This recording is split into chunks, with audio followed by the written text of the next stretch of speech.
थाना जिला महेश्वरी महिला संगठन का संयुक्त रूप से बहनों के लिए ये स्पेशल कार्यक्रम सुनीता जी, डॉक्टर पल्लवी जी राठी का। हाँ, हेलो हेलो, बोलिए दीदी। क्या हुआ? आ रही है, बोलिए। वापस स्टार्टिंग से लूं? मतलब कुछ आवाज नहीं आ रही है क्या? सपना जी कुछ प्रॉब्लम है? कुछ नहीं दीदी, दिक्कत नहीं है, आप स्टार्ट कीजिए, आवाज क्लियर है क्या? अभी को बोला नहीं आ रही है। संयुक्त रूप से बहनों के लिए ये स्पेशल कार्यक्रम मुन्ना को बोला डॉक्टर पल्लवी जी राठी का लेकर आए हैं। आप सभी का हम इस प्रोग्राम में स्वागत करते हैं। हम हमारे प्रदेश अध्यक्ष सौ अनुसुया जी मालू से चाहेंगे कि वे आए हुए हमारे सभी उपस्थित सभी गणमान्य लोगों का शाब्दिक स्वागत करें। अनुसुया जी मालू। दीदी अनुसुया नहीं कर पाए हैं अभी। सुनीता जी, अनुसुया जी ज्वाइन नहीं कर पाए हैं।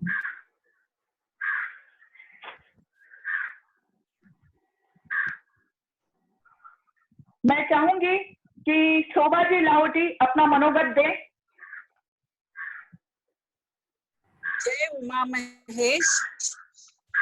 मैं थाना जिला अध्यक्ष शोभा लाहौटी आप सभी ज्येष्ठ और श्रेष्ठ पदाधिकारियों का थाना जिला की ओर से हार्दिक स्वागत करती हूँ। आज हमारे लिए यह बड़ा ही गौरवपूर्ण दिवस है, ये मैं समझती हूँ, क्योंकि आज हमें महाराष्ट्र प्रदेश के साथ मिलकर तथा आप सभी महान व्यक्तिमत्वों के साथ जुड़कर कार्यक्रम लेने का सुअवसर प्राप्त हुआ है और आप सभी को अपनी जानकारी देना चाहती हूँ, अपने जिले के बारे में जानकारी देना चाहती हूँ। कल ही हमने थाना जिला में अपनी लिखावट के साथ अपना व्यक्तिमत्व यह संजू जी राठी का कार्यक्रम लिया। कार्यक्रम अत्यंत सफल रहा और आज हम लेने जा रहे हैं डॉक्टर पल्लवी जी राठी त्वचा स्पेशलिस्ट को। पहले तो मैं आप सभी को यह कहना चाहूंगी कि हमारे थाना जिला में हमेशा ही बहुत ही जनहितार्थ कार्यक्रम हमने लिए हैं और आगे भी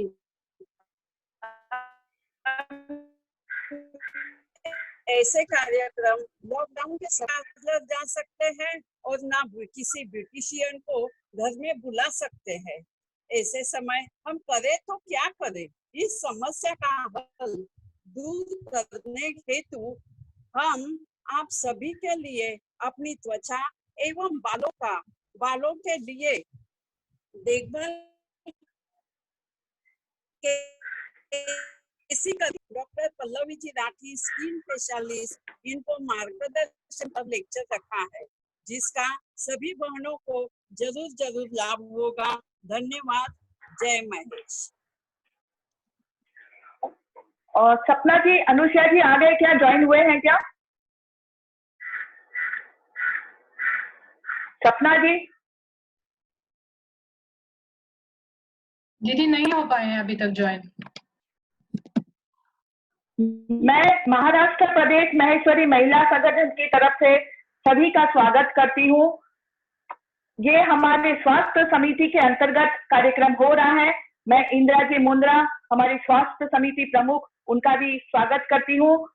डॉक्टर अल्पना जी लड्ढा, जिनकी ये परिकल्पना थी और आज हम इसको साकार कर रहे हैं, उनके सहयोग के कारण ये संभव हुआ, उनका भी मैं आभार मानती हूँ महाराष्ट्र प्रदेश महेश्वरी महिला संगठन की तरफ से।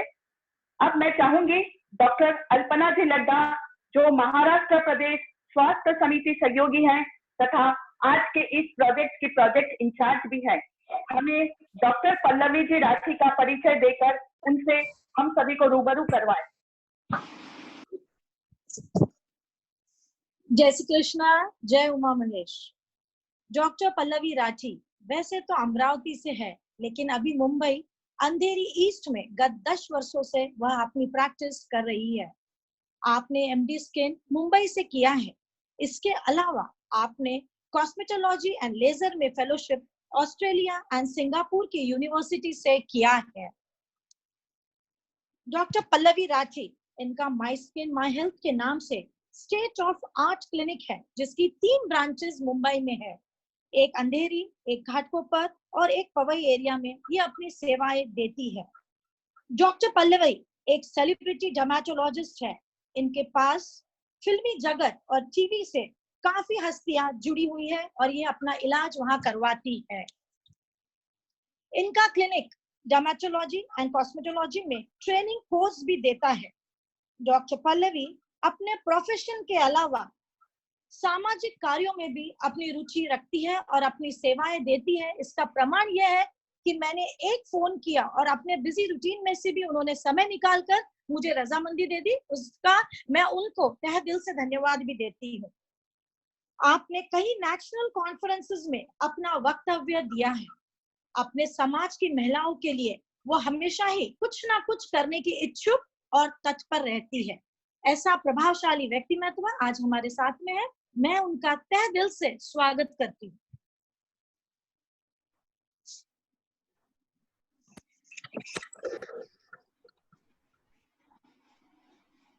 जय श्री कृष्ण, जय महेश। सभी बड़ों को, सभी छोटों को और हम उम्र बहनों को मेरा जय महेश।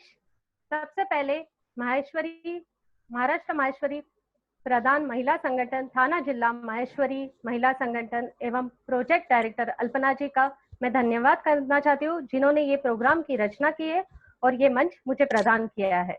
जैसे कि हम सब जानते हैं, आज लॉकडाउन के समय हमारा कहीं बाहर जाना मुश्किल है, ना कोई स्किन डॉक्टर हमारे लिए अवेलेबल है, ना कोई ब्यूटी पार्लर। ऐसी स्थिति में हम हमारे स्किन और हमारे बालों का कैसे ध्यान रखें, इसी विषय पे आज हम चर्चा करने वाले हैं। तो सबसे पहले शुरू करते हैं हम स्किन से। स्किन एक शरीर का सबसे बड़ा ऑर्गन होता है, जिसको बाहर से ही नहीं, उसका हमारा इमोशनल, फिजिकल सब अटैचमेंट होता है। आज हमारे चेहरे पे कुछ भी दाग धब्बे रहे तो हमारा कॉन्फिडेंस लेवल कम हो जाता है, हम कहीं आने जाने से हिचकिचाते हैं। ऐसे वक्त हम स्किन का घर बैठे कैसे ध्यान रखें, इस विषय पे हम आज चर्चा करेंगे। तो सबसे पहले जानते हैं स्किन किस टाइप की होती है। नॉर्मली स्किन 4 प्रकारों में डिवाइड की जाती है, जैसे कि oily skin, dry skin, combination skin और सेंसिटिव स्किन। ये स्किन, अपनी स्किन कैसी है ये हम कैसे जाने, इसके एक सिंपल से फॉर्मूला से जो मैं आज आपको बताने वाली हूँ। ऑयली स्किन का सबसे इंपॉर्टेंट चीज है, जब आप सुबह उठते हो तो आपके पूरे चेहरे पे ऑयल जैसा फीलिंग आता है। अगर आप टिश्यू पेपर लेते हैं तो वो गिल्ला सा हो जाता है, तो इसे कहते हैं हम ऑयली स्किन। कॉम्बिनेशन स्किन में नॉर्मली आपको सिर्फ टी जोन यानी आपका फोरहेड और आपका नोज एरिया, इसी पे ऑयल दिखता है। ड्राई स्किन जहाँ पे आप थोड़ा सा भी मॉइस्चराइजर लगाते हैं और 2 घंटे बाद आपको ऐसा लगता है वापस से लगाना है, ये होती है ड्राई स्किन। सेंसिटिव स्किन वो स्किन होती है जिसपे कुछ भी लगाने जाओ आइदर आपको रैशेस आ जाते हैं या खुजली होनी शुरू होती है। तो नॉर्मली हमारी स्किन इन 4 टाइप की ब्रॉडली डिवाइड की जाती है। हमें कोई भी स्किन प्रोडक्ट चूज करने के पहले हमारी स्किन कैसी है ये जानना जरूरी है, क्योंकि स्किन प्रोडक्ट हर एक के लिए एक नहीं हो सकता। जैसे डायबिटीज की गोली हर एक के लिए नहीं काम करती है, बीपी की गोली अलग अलग होती है, वैसे ही स्किन के हर एक प्रोडक्ट अलग अलग डिजाइन किए जाते हैं। तो अभी हम आज जो हमारा चर्चा का विषय है कि हम घर बैठे इस स्थिति में क्या करें, तो मेरा सारा जो सेशन है वो सब स्किन टाइप पे डिवाइड किया गया है और उस हिसाब से मैं आपको घरगुती इलाज या घरगुती आप क्या कर सकते हो, क्या आपकी स्किन को सूट करेगा, इस पे हम चर्चा करें।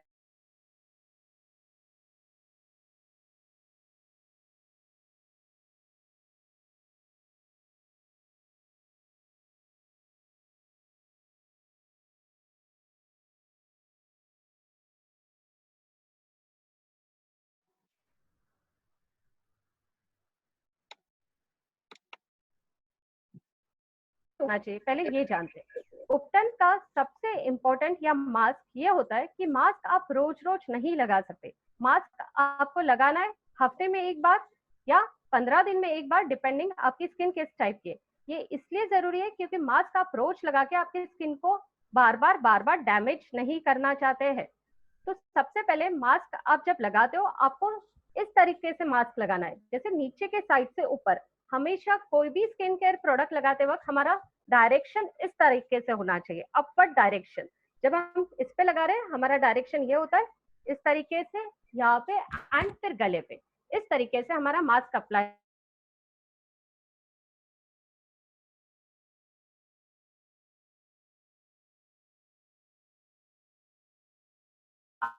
आपको मास्क रखना है और उसके बाद उसको वॉश करना है। ये चीजें एक बार हमें समझ जाए तो उसके बाद हम आगे बढ़ सकते हैं।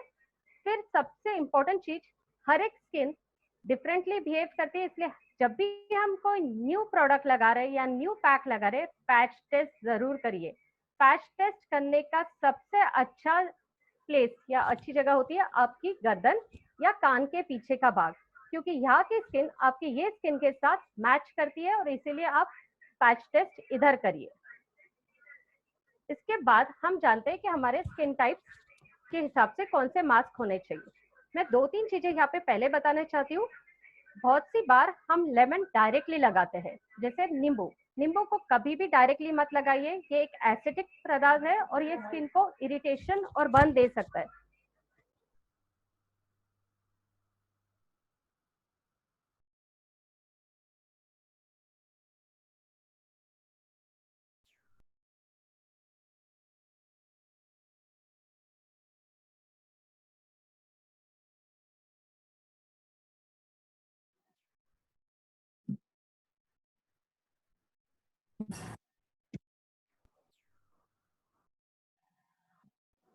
सपना जी ऑल ओके? यस यस, आपका थोड़ा नेटवर्क वीक आ रहा है, इसीलिए वो पॉज हो रहा है बीच में। ओके ओके, ठीक। तो हम बात कर रहे थे कि विटामिन सी जब हम लगाते हैं इसे कभी भी नींबू जब लगाते हैं इसे कभी डायरेक्टली ना लगाए। वैसे ही विटामिन सी जो होता है, विटामिन सी बहुत ज्यादा स्टेबल प्रोडक्ट नहीं होता है, इसलिए विटामिन सी जब आप यूज करते हैं, आइदर आप सिरम फॉर्म में या विटामिन सी के जो ऑरेंज या ये यूज करते हैं, इसे आप तब की तब लगाओ तो ही फायदा होने वाला है, नहीं तो विटामिन सी ऑक्सीडाइज हो जाता है और फिर उसका आपको कोई बेनिफिट नहीं मिलने वाला है। बेकिंग सोडा, बहुत सी बार मैंने देखा है बहुत से लोग बेकिंग सोडा लगाते हैं। बेकिंग सोडा बिल्कुल मत लगाइए अनलेस आप उसको किसी के साथ मिक्स कर रहे हैं, जो हमारे मास्क में हम डिस्कस करेंगे। इसके अलावा हल्दी पाउडर लगाने में कोई प्रॉब्लम नहीं है, लेकिन फिर आपका हल्दी पाउडर जो है वो होना चाहिए एकदम ऑर्गेनिक। जो हल्दी की जो गांठिया होती है उसको पीस कर लगाओ तो ही उसका बेनिफिट है। बाकी आर्टिफिशियल हल्दी पाउडर में कलर्स होने की वजह से उसका एक टिंटेड इफेक्ट स्किन पे रहता है, जो कि डिजायरेबल नहीं होता है। 5वीं चीज जो सिनेमन यानी कि हम दालचीनी का जो पाउडर यूज करते हैं, बहुत सी बार मैंने देखा है कि बहुत से लोग दालचीनी भी यूज करते हैं, ये सबसे ज्यादा स्ट्रिंजेंट यानी कि बर्निंग सेंसेशन देता है, इसे जहां तक हो सके हम पैक्स में अवॉइड करते हैं। तो चलते हैं अभी पहले ड्राई स्किन की तरफ। ड्राई स्किन के लिए सबसे पहले हमें क्या सेवन करना चाहिए, यानी कौन सी चीजें हमारे खाद्य में ज्यादा होनी चाहिए, उस पर ध्यान देते हैं। वाटर बेस्ड फ्रूट्स और वेजिटेबल्स यानी कि काकड़ी, टमाटर, वाटरमेलन, तरबूज, ऑरेंज, मौसम्बी, ये हमारा सेवन इसका ज्यादा रहेगा तो ऑटोमेटिकली हमारा वाटर इनटेक बढ़ता है। प्लस हमारा 8 से 10 ग्लास पानी in a normal day to day life, और गर्मी के दिनों में 12 से 13 ग्लास पानी रोज पीना रहना ही चाहिए, तभी जाके हमें ये ड्राई स्किन को हम कॉम्बैट कर सकते हैं। अभी इसके जो मास्क होते हैं, ये मास्क हमें मोस्टली कैसे चाहिए जिसमें आपको मॉइस्चराइजिंग इफेक्ट मिले। मॉइस्चराइजिंग इफेक्ट के लिए सबसे बेस्ट होता है शहद। शहद जितना गुणकारक खाने का है उसी तरह वो लगाने में भी काफी हद तक आपकी स्किन को मॉइस्ट करने में हेल्प करता है। तो सबसे पहला पैक जो है, इसमें आप हनी लेते हो, 1 चम्मच शहद, आधा पका हुआ केला या फिर एवोकेडो। जो लोग जानते हैं एवोकेडो क्या होता है, वो एवोकेडो अभी तो नहीं मिलेगा आपको, लेकिन जब भी आपको मिले, एवोकेडो बहुत अच्छा होता है ड्राई स्किन के लिए। तो अभी एवोकेडो नहीं है इसलिए हम केले का इस्तेमाल करेंगे। तो 1 चम्मच शहद, आधा केला और 2 से 3 बूंद आप कोई भी ऑयल, कोकोनट ऑयल है तो बेस्ट है, नहीं तो फिर आपका वेजिटेबल ऑयल जो हम खाने के लिए यूज करते हैं, सनफ्लावर ऑयल या ग्राउंडनट ऑयल, वो भी यूज कर सकते हैं। इसको मिक्स करके पेस्ट बनाओ, इसको पूरे चेहरे पे लगाओ, 15 से 20 मिनट रखो और धो लीजिए। ये हो गया हमारा एक पैक जो ड्राई स्किन के लिए होता है। इसी तरह से आप मलाई और बेसन का भी इस्तेमाल कर सकते हैं। पहले प्लीज चेक करिए, बहुत से लोगों को बेसन की एलर्जी होती है, इसलिए ये पैक जब भी आप यूज कर रहे हो बेसन से रिलेटेड एलर्जीज को टेस्ट करो, पैच टेस्ट करो और फिर ही यूज करो। या फिर आप मलाई या ब्रेड का इस्तेमाल भी कर सकते हैं। मलाई और ब्रेड बहुत अच्छा कॉम्बिनेशन है। मलाई और ब्रेड बन भी बहुत जल्दी जाता है, एकदम सॉफ्ट सा हो जाता है और स्किन एकदम सॉफ्ट और ग्लोइंग लगती है। अगर कुछ नहीं करना है तो जस्ट तरबूज खाया है, वाटरमेलन का जो पल्प है, बचा हुआ पल्प जो आप फेंकने वाले हो, उसी को आप स्किन पे लगा लो, वो भी आपकी स्किन को हाइड्रेट करता है। तो इस तरीके से ड्राई स्किन वाले ये वाले पैक्स यूज कर सकते हैं घर बैठे बैठे। इसके अलावा एलोवेरा, जो आपके घर में बहुत से लोगों के यहाँ पे एलोवेरा का प्लांट ऑलरेडी होगा, उनको सिर्फ क्या करना है कि एलोवेरा को जो उसका जो कांटे का हिस्सा रहता है वो कट करके अंदर का पल्प निकालो। चम्मच से पल्प बहुत इजीली निकल जाता है और फिर उसको लगा के 5 से 10 मिनट रखो। एलोवेरा पल्प आप अल्टरनेट डेज या डेली भी लगा सकते हैं। बाकी जहाँ आप बेसन वगैरह यूज कर रहे हैं, मैं आपको सलाह यही दूंगी कि आप वंस अ वीक या वंस इन 15 डेज ही यूज करें, क्योंकि बेसन में एक एक्सफोलिएंट होता है। मतलब बेसन क्या करता है ना, थोड़ा डेड स्किन को निकालता है और हम नहीं चाहते कि डेड स्किन हम रोज रोज निकालें। तो बेसन हमारे स्क्रब के जैसा काम करता है। चलते हैं अभी ऑयली स्किन की तरफ। ऑयली स्किन के लिए सबसे इंपॉर्टेंट है आप आपके शुगर पे कंट्रोल करो, आपके शुगरी आइटम्स कम करो। चॉकलेट्स, आइसक्रीम, घर में बनी हुई मिठाइयाँ, आजकल तो हम सभी बहुत सारी मिठाइयाँ घर में बना रहे हैं, कुकिंग स्किल्स को डेवलप कर रहे हैं। तो ये सब जो चीजें ये ऑयली फूड के लिए, ऑयली स्किन के लिए नहीं अच्छा होता है। तो ये कंपैरेटिवली आपको इस पे कट डाउन करना है। Dairy products, milk and dairy products oily skin में पिंपल्स कॉज कर सकते हैं बहुत सी बार। तो बहुत ज्यादा पनीर या बहुत ज्यादा दूध, मिल्क शेक्स, ये सब हमें अवॉइड करना है। इसके अलावा green leafy vegetables, salads, fruits, इसका इंटेक, इसका सेवन हम जितना ज्यादा करें उतना अच्छा है। और विटामिन B12 की जो जिन बहुत से लोगों में, ऑयली स्किन वालों में विटामिन B12 डेफिशिएंसी भी देखी जाती है। तो जो हमारे ये होते हैं स्प्राउट्स, जैसे कि मटकी हो गई, मोठ, चना, ये जो होता है इसका सेवन ज्यादा रखो तो ऑयली स्किन के लिए बहुत ज्यादा बेनिफिशियल होता है। ऑयली स्किन के लिए मोस्टली हम दो चीजें यूज करते हैं। एक तो होता है ग्रीन टी और एप्पल सीडर विनेगर। ये दोनों चीजें ऑयली स्किन में बहुत हेल्प करता है। तो आप ग्रीन टी के साथ आइदर आप मुल्तानी मिट्टी मिक्स करिए या ब्रेड मिक्स करिए, जो भी आपको जमता है, जो भी आपके घर में अवेलेबल है, उसका पेस्ट बनाइए और 5 से 10 मिनट के बाद उसे लगाइए, क्योंकि ग्रीन टी मुल्तानी मिट्टी या उसमें एब्जॉर्ब हो जाए, उसी के बाद आप उसको लगाइए। 20-25 मिनट रखिए और प्लेन वाटर से धो लीजिए। इसके अलावा बेसन, दही और शहद, ये कॉम्बिनेशन भी ऑयली स्किन वाले यूज कर सकते हैं। बेसन, दही और हनी का जो कॉम्बिनेशन है वो mostly oily to dry skin, जिनकी स्किन कभी कभी अचानक से ऑयली हो जाती है और कभी ड्राई हो जाती है, जो कॉम्बिनेशन स्किन में आती है उनके लिए होता है। याद रखिए, हनी मोर ऑफ मॉइस्चराइजिंग है। हमें ऑयली स्किन को बहुत ज्यादा मॉइस्चराइजर नहीं लगाना है, इसलिए हम मोस्टली हनी ऐसे वाले पैक्स में अवॉइड करते हैं। ऑयली स्किन के अपने एक एडवांटेजेस होते हैं, जैसे कि ऑयली स्किन में प्रिंकल्स जल्दी नहीं आते, आपकी स्किन एजिंग जल्दी नहीं होती है। प्लस उसका एक सबसे बड़ा एडवांटेज होता है कि एक शाइन सा मिलता है, लेकिन यही शाइन अगर बहुत ज्यादा ऑयली सा हो जाता है तो फेस खराब लगता है, स्पेशली मेकअप करने के बाद। तो 2-3 चीजें उसके फायदे के, तो कुछ चीजें नुकसान की भी होती है। प्लस ऑयली स्किन में ओपन पोर्स बहुत जल्दी दिखते हैं, जैसे आपकी उम्र होती है आपको ओपन पोर्स का तकलीफ ज्यादा दिखता है इसमें। अब चलते हैं हम सेंसिटिव स्किन की तरफ। सेंसिटिव स्किन वालों को सबसे ज्यादा प्रॉब्लम होता है कि आप कुछ भी यूज करो, आपकी स्किन रिएक्ट करती है। इसलिए मैंने बहुत सी बार देखा है कि सेंसिटिव स्किन वाले बड़े भी हो जाए तो Johnson baby soap, Johnson baby shampoo इनको छोड़ते नहीं है। बट मैं यहाँ पे एक चीज क्लियर करूँ, जॉनसन बेबी सोप या बेबी शैम्पू आप एक उम्र के बाद मत यूज करिए, उसका कुछ फायदा नहीं होता है। जब लड़की 12 या 13 साल की होती है, जब हार्मोनल चेंजेस होने शुरू होते हैं, हमारी स्किन बिहेव अलग करती है। It's not like a baby skin any more. तो आपका जॉनसन बेबी सोप या बेबी शैम्पू आपका ऑयल, एक्स्ट्रा ऑयल नहीं निकालता है, एंड इट कैन बी, उसकी वजह से आपको बहुत सारे पिंपल्स या बहुत सारे दाने आने के चांसेस होते हैं। तो ये चीज जो होती है कि सेंसिटिव स्किन वाले सिर्फ जॉनसन पे स्टिक करते हैं, मत कीजिए। आपके लिए sensitive skin care products available है, आप उस पे जाइए। अभी सेंसिटिव स्किन में हम क्या करते हैं या कौन से पैक्स हम यूज कर सकते हैं? इसमें जो हमारी नॉर्मल चाय होती है, काली चाय जो हम बनाते हैं विदाउट दूध वाली, उसमें आप 1 टेबलस्पून शहद डालिए और 1 चम्मच कोकोनट, आधा चम्मच कोकोनट ऑयल यूज करिए। इसको मिक्स करके आप लगाइए, तो इससे आपका क्या होता है, स्किन का थोड़ा सा रफनेस जो होता है वो भी कम होता है और आपको सूदिंग एक्शन मिलता है, स्किन स्मूथ होती है, टेक्सचर इंप्रूव होता है। इसके अलावा आप क्या कर सकते हैं कि आधा कप जो आप चाय को उबाल के रख लीजिए, उसमें कुकुम्बर के स्लाइसेस यानी काकड़ी के छोटे छोटे स्लाइसेस बनाकर डाल दीजिए और ये स्लाइसेस आप 10 से 15 मिनट सोक होने दीजिए और वो स्लाइसेस को आप पूरे फेस पर प्लेस कर दो, 20-25 मिनट रखो और उसके बाद आप उसको निकाल कर फेंक दो। ये स्लाइसेस या ये ऐसा बनाकर अगर हम फ्रिज में भी रखते हैं तो इसको आप कम से कम 1 हफ्ते तक आराम से यूज कर सकते हैं। सेंसिटिव स्किन वाले ये जो प्रोडक्ट्स, ये जो मास्क है, ये ऑलमोस्ट डेली बेसिस या अल्टरनेट डे बेसिस पे भी यूज कर सकते हैं।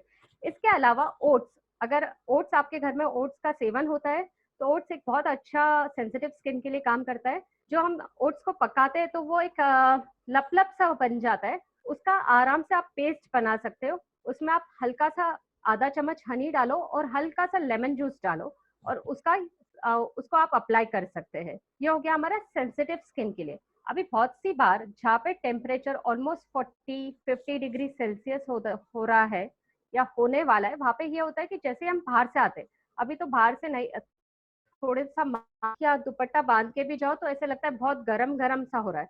तो ऐसे वक्त हम क्या कर सकते हैं, एक सिंपल सी चीज है, रोज वाटर और आपका जो ग्रीन टी या ब्लैक टी, इसका आप मिक्स बना लीजिए और स्प्रे बॉटल में यूज करो और स्प्रे करते रहो, तो वो भी एक काफी हद तक सूदिंग एक्शन देता है। कच्चा दूध एक सबसे अच्छा काम करता है जब आपको एकदम गर्म या जिनको हॉट फ्लशेस होते हैं, जैसे जो बहनें अभी मेनोपॉज 40-45 जिनके पीरियड्स ऑलमोस्ट जाने वाले या जा चुके हैं, उनके लिए भी ये कच्चा दूध और ये ग्रीन टी या black tea plus rose water का स्प्रे काफी अच्छे से स्किन पे काम करता है। तो ये हो गया हमारे बेसिक स्किन टाइप के हिसाब से पैक्स। अब चलते हैं, बहुत सी बार हमारी स्किन पे वो ग्लो नहीं होता है, हम सब कुछ खा रहे हैं, हम अच्छे से सेवन कर रहे हैं, पानी पी रहे हैं, एक्सरसाइज कर रहे हैं, सब कुछ कर रहे हैं, फिर भी वो ग्लो नहीं है। बहुत सी बार ऐसा होता है कि बहुत से लोग सिर्फ इसी चीज से इतने परेशान हो जाते हैं और बहुत सी बार ये भी होता है कि शादी नहीं हो रही है, स्किन डल है, रिजेक्शंस होते हैं, मेकअप हमेशा कब कब मेकअप कर करके कहाँ जाओगे। तो ऐसे वक्त ये डल स्किन वालों के लिए क्या करना चाहिए, तो मैंने अब जिक्र किया था मेरे इसमें ओट्स के बारे में। तो यही ओट्स को आपको ऐसे वक्त इसको पकाना नहीं है, इसको दरदरा पीस लेना है। ओट्स को जब आप पीस लेते हो, छोटे छोटे दाने जैसे शक्कर के दाने होते हैं उतना हमारा ओट्स का ये होना चाहिए, उतना बारीक होना चाहिए वो। उसमें आप हनी डालिए 1 चम्मच, आधा चम्मच लेमन जूस डालिए, करके एक पेस्ट बना लीजिए। 5 से 10 मिनट बाद ये पेस्ट को आप पूरे फेस पे लगाइए। इसमें का जो आपका ओट्स है ये आपके डेड स्किन को हेल्प करेगा रिमूव करने के लिए। हनी आपके स्किन को मॉइस्ट करेगा और लाइम जूस से आपका स्किन पे शाइन आना शुरू होता है। सिर्फ एक बात याद रखिए, जहाँ पे भी मैंने लाइम जूस का यूज किया है उस सब में मैं यही कहना चाहूंगी कि पैच टेस्ट करिए। पैच टेस्ट बहुत इंपॉर्टेंट है। एक आध बार कभी कभी रिएक्शन आता है तो बहुत अच्छा वाला रिएक्शन नहीं रहता है, जो हैंडल नहीं कर पाते, बहुत इरिटेशन होता है, जलन होता है, इसलिए आप हमेशा पैच टेस्ट करके लाइम वाले पैक्स को यूज करिए। सिमिलरली जिनके यहाँ ओट्स नहीं है वो ये कर सकते हैं कि जो शुगर होती है, शक्कर जो होती है हमारी, जाड़ी वाली शक्कर नहीं होना है, ना ही हमें पाउडर शुगर चाहिए, हमें एकदम मीडियम साइज की जो शुगर होती है जहाँ पे हमको बहुत ज्यादा रफनेस ना आए, इसी में ये सब चीजें जैसे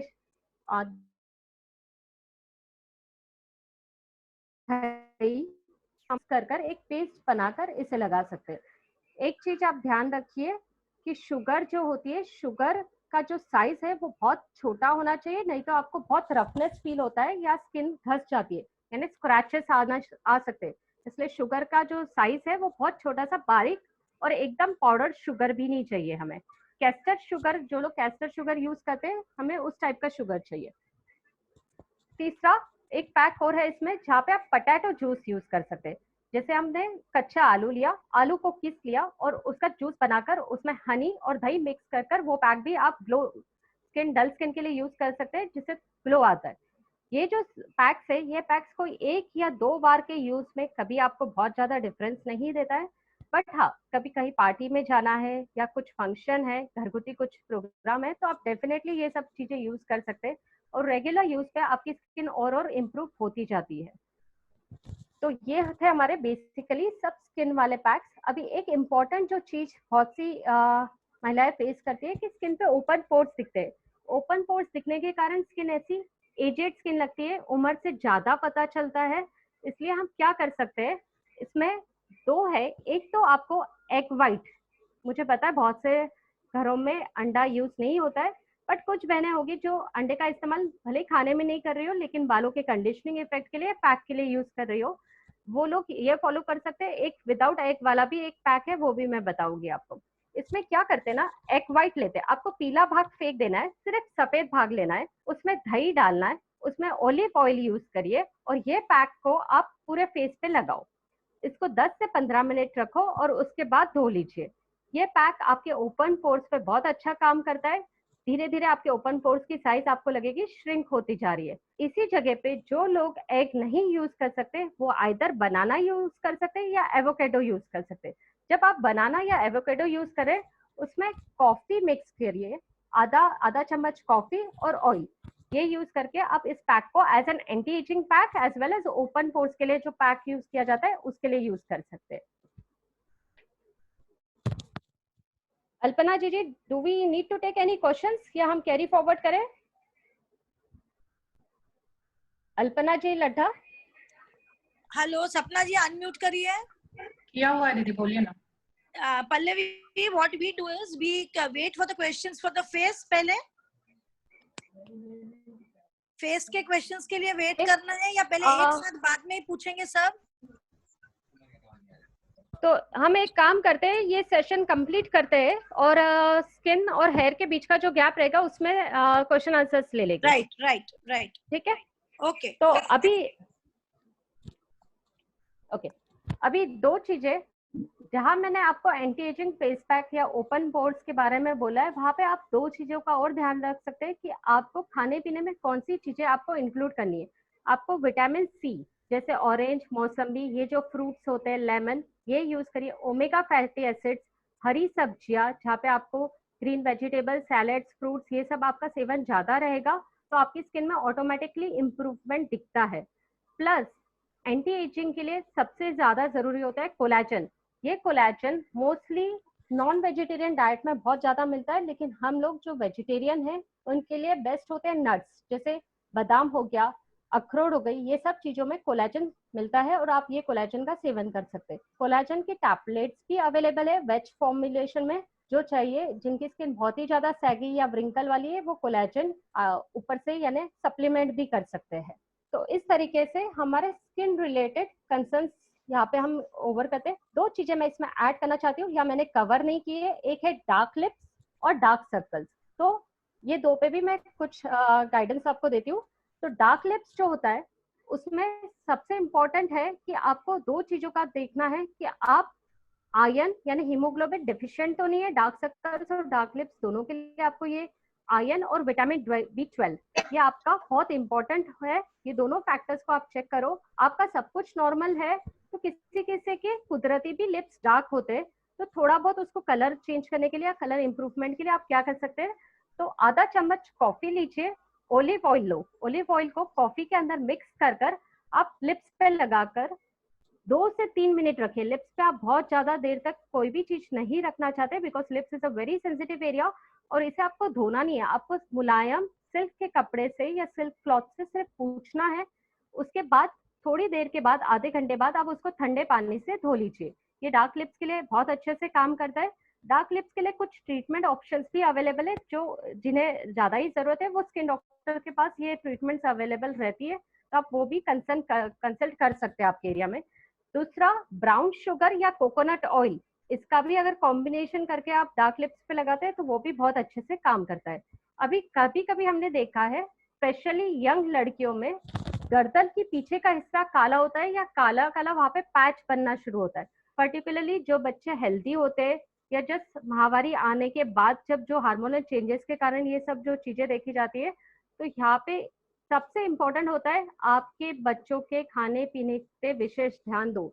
ये एक साइन है जहाँ पे बच्चों को पीसीओडी या पीसीओएस जो प्रॉब्लम्स होते हैं ये शुरू होने के चांसेस है। ये एक मार्कर है, इसलिए मेरी सबसे गुजारिश है कि प्लीज आपके बच्चों के खाने पीने की जो ये है, जो आपके रूटीन है, उसको आप अभी से बराबर आदत डालो बच्चों को, क्योंकि एक एज के बाद बच्चे नहीं सुनते हैं। मैं 8 साल की लड़की में महावारी देख चुकी हूँ, मैं 8 साल के बच्चों में गर्दन पूरी काली, चेहरा पूरा काला पड़ रहा है, और उन बच्चों को फिर बहुत डिफिकल्ट होता है क्योंकि प्रॉब्लम ये होता है कि स्कूल जाना है, फ्रेंड्स के पास जाना है, तो कोई भी कमेंट कर देता है और ये बच्चे ये नहीं समझ पाते, ये बहुत सेंसिटिव होते हैं, उनको इमोशनल उनके ऊपर ये हो जाता है। तो इसलिए ये चीजों पे ध्यान दीजिए। डार्क नेक के लिए आप सबसे अच्छा होता है पटैटो जूस, रॉ पटैटो का जूस लगाओ, आप अल्टरनेट डेज इसको यूज करो। अगर बच्चे पे कोई रिएक्शन नहीं आ रहा है तो आप कंटिन्यू करो। Normally do not use anything, कुछ भी मत यूज करिए 10 साल के पहले। जो भी आपको करना है 10 साल के बाद वाले बच्चों पे, 10 साल से बड़े वाले बच्चों पे ही करो, क्योंकि थोड़ी स्किन स्टबर्न हो जाती है, सेंसिटिविटी उतनी ज्यादा नहीं होती है।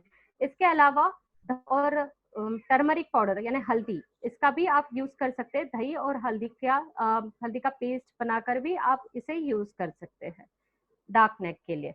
डार्क सर्कल्स सबसे इम्पोर्टेंट चीज है डार्क सर्कल्स के लिए, आपका ब्लड टेस्ट। इसके अलावा आपकी नींद 8 से 10 घंटा जो हमें नींद मिलनी चाहिए, जो जरूरी है वो हमें करना ही करना है। मेकअप निकाल कर सोइए, मेकअप के साथ गलती से भी सोइए मत। डार्क सर्कल्स के बहुत सारे कारण होते हैं, इनमें से ये सब प्रमुख कारण यही होते हैं कि जहाँ पे आपका हीमोग्लोबिन कम है, आपकी नींद बराबर नहीं हो रही है, आपका screen time, mobile time, laptop time बहुत ज्यादा है, आप रेस्ट नहीं दे रहे हो, या फिर आप आंखों को बार बार रब कर रहे हो। तो आंखों को बहुत ज्यादा रब नहीं करना है। आंखों पे मॉइस्चराइजर लगाना मत भूलिए, जब आप कोई भी रात का नाइट क्रीम यूज कर रहे हैं तो वहां पे मॉइस्चराइजर भी लगाइए। काकड़ी, जो हम पार्लर्स में भी देखते हैं हम लोग की वो लोग पैक लगा के काकड़ी लगा के रख देते, वो भी एक अच्छा उपाय है जो काम करता है। इसके अलावा जो पैक्स है, इसमें आप टमाटर और शहद इसको मिक्स कर कर ये पैक यूज कर सकते हैं। टमाटर का जो सेंटर का पोर्शन रहता है वो निकल कर, जो टमाटो का जो मेन ये रहता है, आप आइदर बॉईल कर लो टमाटो को तो वो पील हो जाएगा, और जो पल्प रहता है वो पल्प में हनी मिक्स करके वो एक पेस्ट आप यूज कर सकते हैं जो डार्क सर्कल्स पे काम करता है। और दूसरा होता है कुकुम्बर स्लाइसेस, आप आइदर कुकुम्बर के स्लाइसेस करो या कुकुम्बर को एकदम बारीक कर कर उसको ब्रेड के साथ या किसी के साथ मिक्स करके भी लगा सकते हैं। ब्रेड ऐसी चीज है जो सिर्फ धोते वक्त थोड़ी सी तकलीफ होती है, इसलिए मोस्टली पेस्ट फॉर्म में यूज करो तो कोई भी चीज ज्यादा बेटर होती है आंखों के पास। एक और अच्छा उपाय होता है कि आप बादाम जो होता है 4-5 बादाम दूध में सोक करो, रात में भिगो के रख दो। पानी में नहीं भिगोना है आपको दूध में भिगोना है, सुबह उसका पेस्ट बना लेना है, और ये पेस्ट आप डार्क सर्कल्स के लिए यूज कर सकते हो। तो ये हो गया हमारा डार्क सर्कल्स, डार्क लिप्स और नेक वाला पोर्शन भी कवर। अगर अभी क्वेश्चंस लेना है तो हम क्वेश्चंस ले सकते हैं, या फिर हम हेयर की तरफ जा सकते हैं।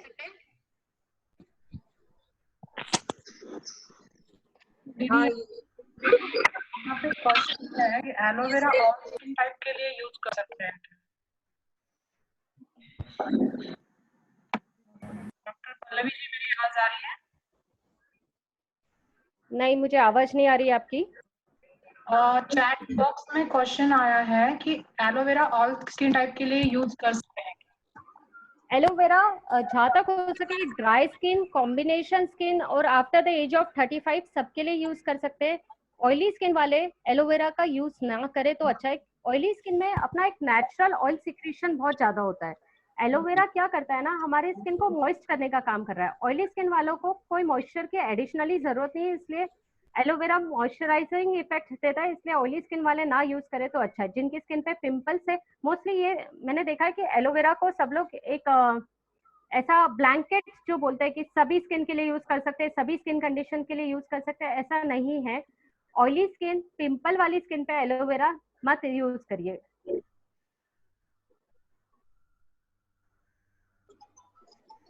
एक क्वेश्चन ऐसा आया है कि थायराइड पेशेंट्स ने कैसे अपना स्किन का ख्याल रखना चाहिए।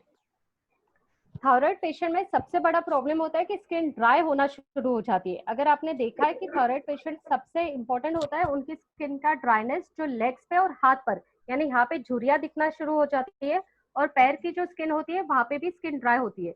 आपको इम्पोर्टेंट ये है कि आप मॉइस्चराइजर डेली यूज करिए। मोस्ट इम्पोर्टेंट थिंग इज कि मॉइस्चराइजर का लगाने का तरीका। तो जैसे आप मॉइस्चराइजर जब यूज कर रहे हैं, आपका मॉइस्चराइजर का बॉटल आपके बाथरूम में होना चाहिए। जैसे ही आप नहाते हो तुरंत आप मॉइस्चराइजर लगाओ। जब आपकी स्किन पे मॉइस्चर का लेयर, अंदर की डैम्प स्किन यानी जो हल्का सा पानी रहता है स्किन पे, तभी आपका मॉइस्चराइजर लगे, तो वो पानी आपका मॉइस्चराइजर लॉक करता है और स्किन को हाइड्रेट ज्यादा करेगा। आप ये चीज करके देखिए, क्योंकि ये चीज में आप नोटिस करोगे कि जिन लोगों को हर 2-2 घंटे बाद मॉइस्चराइजर लगाना पड़ रहा है, अगर वो तरीका बदले तो उनका मॉइस्चराइजर लगाने का जो फ्रीक्वेंसी है वो कम हो जाता है। Hello, yes thank you. Pigmentation के लिए, पिगमेंटेशन प्रॉब्लम के लिए काफी लोगों ने क्वेश्चन पूछा है। ओके, सी बेसिकली पिगमेंटेशन क्या होता है ना, पिगमेंटेशन के बहुत से कारण होते हैं। पिगमेंटेशन आइदर सन टैन हो सकता है, जो टैनिंग ऑफ द स्किन है, या फिर ये हो सकता है कि आपको हार्मोनल पिगमेंटेशन हो रहा है, या फिर कोई डिजीज के कारण हो रहा है, या फिर आपका फोटो पिगमेंटेशन, जैसे धूप में कंटिन्यूस काम कर रहे हो और सनस्क्रीन नहीं यूज कर रहे हैं। तो बेसिकली हमने अभी तक वो सनस्क्रीन को पूरी तरीके से एक्सेप्ट नहीं किया है। बहुत सारी बहनें होंगी जो सनस्क्रीन अभी भी यूज नहीं करती है, कि चिपचिप फील होता है, चिकट सा फील होता है, सनस्क्रीन लगाने के बाद अजीब सा चेहरा लगता है। ये सब जो है, अगर मुझे आप चूज करने बोलो कि आप एक प्रोडक्ट बताइए जो मुझे रेगुलर यूज करना चाहिए, तो मैं हमेशा सनस्क्रीन को वोट करती हूँ। सनस्क्रीन सबसे इम्पोर्टेंट चीज है। आजकल बहुत अच्छे सनस्क्रीन मिलते हैं जो मैट फिनिश है, जिनको लगाने से ना चिपचिप होता है ना कुछ। हर पिगमेंटेशन पेशेंट को सबसे पहले सनस्क्रीन आपके रेगुलर यूज में लाना जरूरी है। इसके अलावा vitamin C based serums use कर सकते हैं आप, और जो फेस पैक्स मैंने आपको बताया, जैसे विटामिन डल स्किन के लिए जो फेस पैक्स मैंने बताया, सेम फेस पैक्स आपको पिगमेंटेशन स्किन के लिए भी काम आते हैं। तो एनीथिंग जहाँ पे आपका potato juice, lemon, Honey use हो रहा है, ये सारे पैक्स जो है ये सब आपके पिगमेंटेशन स्किन के लिए भी काम आते हैं। ओके, एनी मोर क्वेश्चन सपना जी? ऐसे तो काफी सारे क्वेश्चंस हैं। रेज हैंड काफी लोग कर रहे हैं, तो उनको चांस देना है क्या? एक क्वेश्चन यहाँ पे मुझे दिख रहा है, पिंपल के जो डार्क स्पॉट्स आते हैं उसके लिए क्या करना चाहिए? पिंपल्स डार्क स्पॉट आते हैं। ओके, पिंपल के जो डार्क स्पॉट्स होते हैं, दो चीजें, एक होते हैं स्पॉट्स और एक होते हैं खड्डे। जो स्पॉट्स है, वो स्पॉट्स के लिए आप जो भी पिगमेंटेशन के लिए कर रहे हैं, सेम चीज आपके लिए एप्लीकेबल है यहाँ पे भी। कोई भी स्किन, जब भी कोई भी मार लगती है या कोई भी पिंपल आता है, तो स्किन पे हमेशा कुछ ना कुछ दाग छोड़ के जाएगा, या फिर कोई ना कोई खड्डा बना के जाएगा। अभी ये चीज अपनी स्किन टेंडेंसी पे डिपेंड करती है कि आपकी स्किन कैसे बिहेव कर रही है। जिनको खड्डे आ जाते हैं, एक्ने के पिंपल्स के बाद खड्डे आने शुरू होते हैं, उनके लिए सबसे बेस्ट है कि आप आपके पिंपल्स का इलाज करो, क्योंकि खड्डों के लिए कोई घरगुती काम नहीं आने वाला है। आपको लेजर, डर्मा रोलर, ये सब ऑप्शंस को देखना पड़ता है।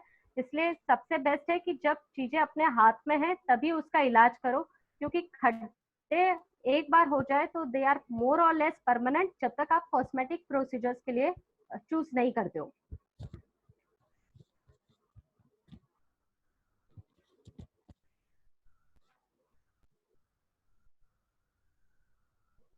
सपना जी, हम आगे बढ़े? हाँ चलेगा दीदी का। वैसे एक यहाँ पे क्वेश्चन है कि स्किन पे गोमूत्र लगाने के लिए काफी लोग सजेस्ट करते हैं, तो उसके बारे में कितना यूजफुल है गोमूत्र स्किन पे लगाना? गोमूत्र का क्या, जैसे इस विषय पे कोई साइंटिफिक डेटा नहीं है, तो इस पे कमेंट करना थोड़ा सा मुश्किल हो जाता है, क्योंकि इस पे कोई साइंटिफिक डेटा नहीं है। ना ही हमें ये पता है कि गोमूत्र के अंदर एक्चुअली एक्टिव इंग्रेडिएंट्स क्या है। तो मैं ये क्वेश्चन पे I don't want to comment on it, तो मैं इस पे कोई टिप्पणी नहीं देना चाहूंगी।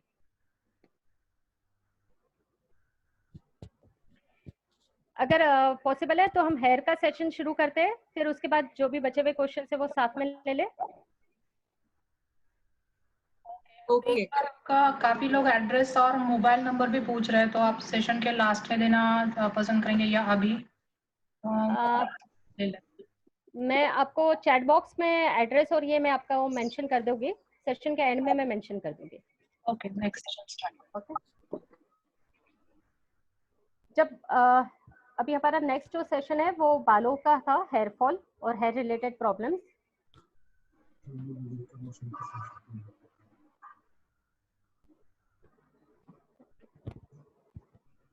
मैं सबको विजिबल हूँ? यस यस, ठीक है। तो हेयर फॉल जो होता है, मोस्टली देखा है कि हमारे मोस्टली जो क्वेश्चंस होते हैं, हेयर शैम्पू कब यूज करना चाहिए, हेयर कंडीशनर करना चाहिए नहीं करना चाहिए, शैम्पू कितनी बार यूज करना चाहिए, हेयर पैक यूज करना चाहिए नहीं करना चाहिए, ऑयलिंग रोज करना चाहिए या नहीं करना चाहिए। हम में से बहुत सी घरों में ऐसे बच्चे होंगे जो तेल लगाना बिल्कुल पसंद नहीं करते हैं कि नहीं चिपचिप लगता है, अच्छा नहीं लगता है। तो ये सब क्वेरीज हम अभी सॉल्व करेंगे। सबसे पहले एक चीज हम जान ले, एक अच्छे बालों के लिए सबसे इम्पोर्टेंट होता है हमारा फिजिकल, हमारा मेंटल एज वेल एज हमारा खाने पीने का रेगुलर डाइट। बालों पे सबसे ज्यादा असर होता है जब भी हमारी बॉडी कोई भी स्ट्रेस में जाती है या कोई भी चीज में जहाँ पे आपको इनफ न्यूट्रिशन नहीं मिल रहा है, तो हमारे बॉडी का एक मैकेनिज्म होता है कि वो सारी जो चीजें हम खा रहे, जो हम पी रहे, खाते पीते हैं, वो सब बाकी बॉडी ऑर्गन्स को पहले देगी और बालों को सबसे लास्ट में, क्योंकि बाल dead organ of the body है। तो अगर आपको कोई भी कमी होती है या कोई भी डेफिशिएंसी होती है तो सबसे इम्पोर्टेंट या सबसे पहले जो अफेक्ट होगा वो आपके बाल अफेक्ट होंगे। तो हमेशा याद रखिए, बालों को तभी चीजें मिलेगी जब उस बॉडी के पास एक्सेस में है।